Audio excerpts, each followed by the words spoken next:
In the late spring of 1994, 1 million Christian Tutsis were murdered in Rwanda in a massive genocide, killed not by armies or bombs, but by their fellow believers with machetes and clubs.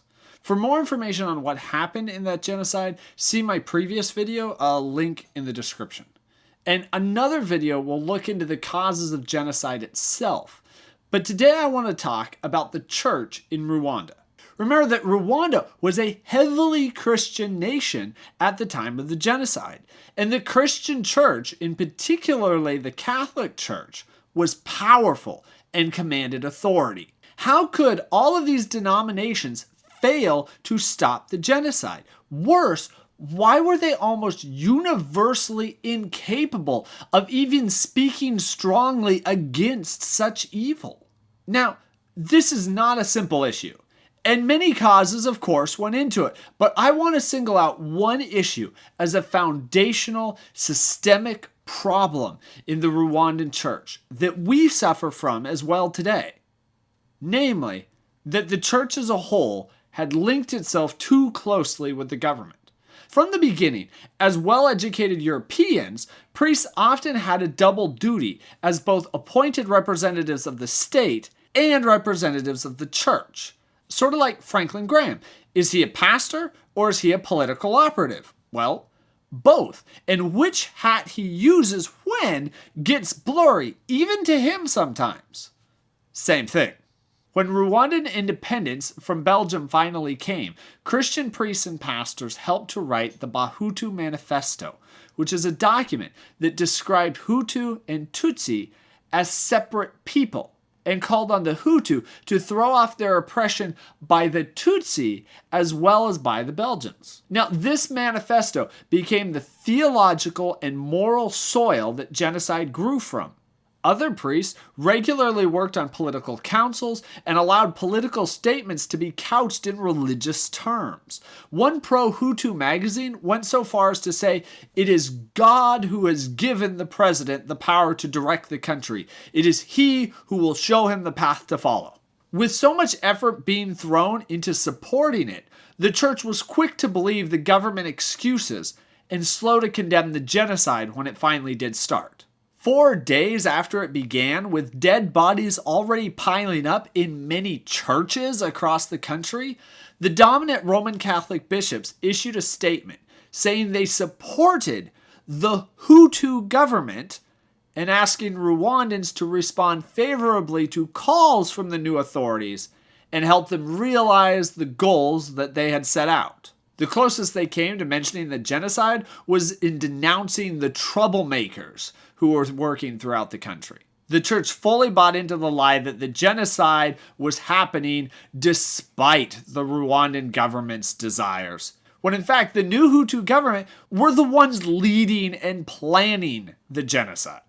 But the church leadership were too closely allied with Hutu politics to be able to distinguish truth from the lies. And so they believed the people that they had been working with for years, and they stayed silent or offered support to the genocidal government. And in no way is this a unique problem to Rwanda.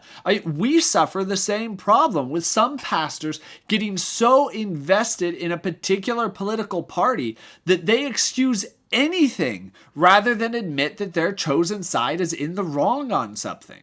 A graphic example of the consequences of this in Rwanda comes from how the bishop of Gikongoro was asked to help save the thousands of Tutsis who were at that moment being massacred in the nearby Kibeho church, and he refused. And his justification was just spouting the government line that the Tutsis must have brought weapons with them, and so the killing of them was justified. There were no weapons. This was a massacre inside a church building, and yet the bishop over that church would not raise a finger to help them, because the people that the church leaders had supported so strongly for years was telling them that it was okay, and they could not bring themselves to see it any other way, because to see it any other way meant that they had to recognize their own role in promoting the genocide.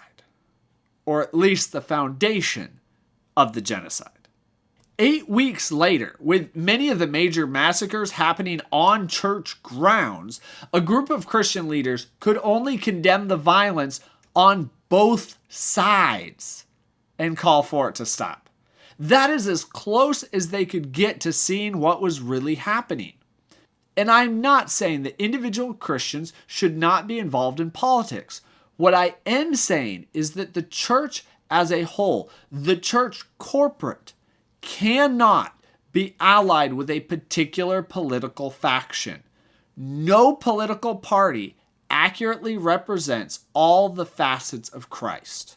And while one party or another may seem more Christ-like at that given moment, binding ourselves to the authorities and defending, even supporting their actions, comes with consequences. For example, 30,000 people took shelter with the Archbishop of Kigali. And while he did prevent a wholesale massacre, he also turned over 1,500 of them in small groups to the authorities, whoever they ask for by name, even allowing them to search for and take away priests and nuns. Because the assumption was that because it was official, then there couldn't be anything wrong. That only the radical fringe was being violent. That there has to be two sides to this. Well, one of those dragged off was a nun, Sister Beninga, an elderly Hutu who was found next to the church compound, beaten to death with a hammer. By supporting one side and justifying its policies exclusively, including through the use of religious and theological language, the church set the groundwork for genocide, so that even when they were faced with death, the church was too involved to see it clearly, or to question and denounce those wrongs strongly. Because the church has a horrible time admitting when we're wrong. And being so close to the government, there was never an easy time to pull back until they were already sucked into complicity. After all, their own words had provided the foundational support. And again, Rwanda is not unique here.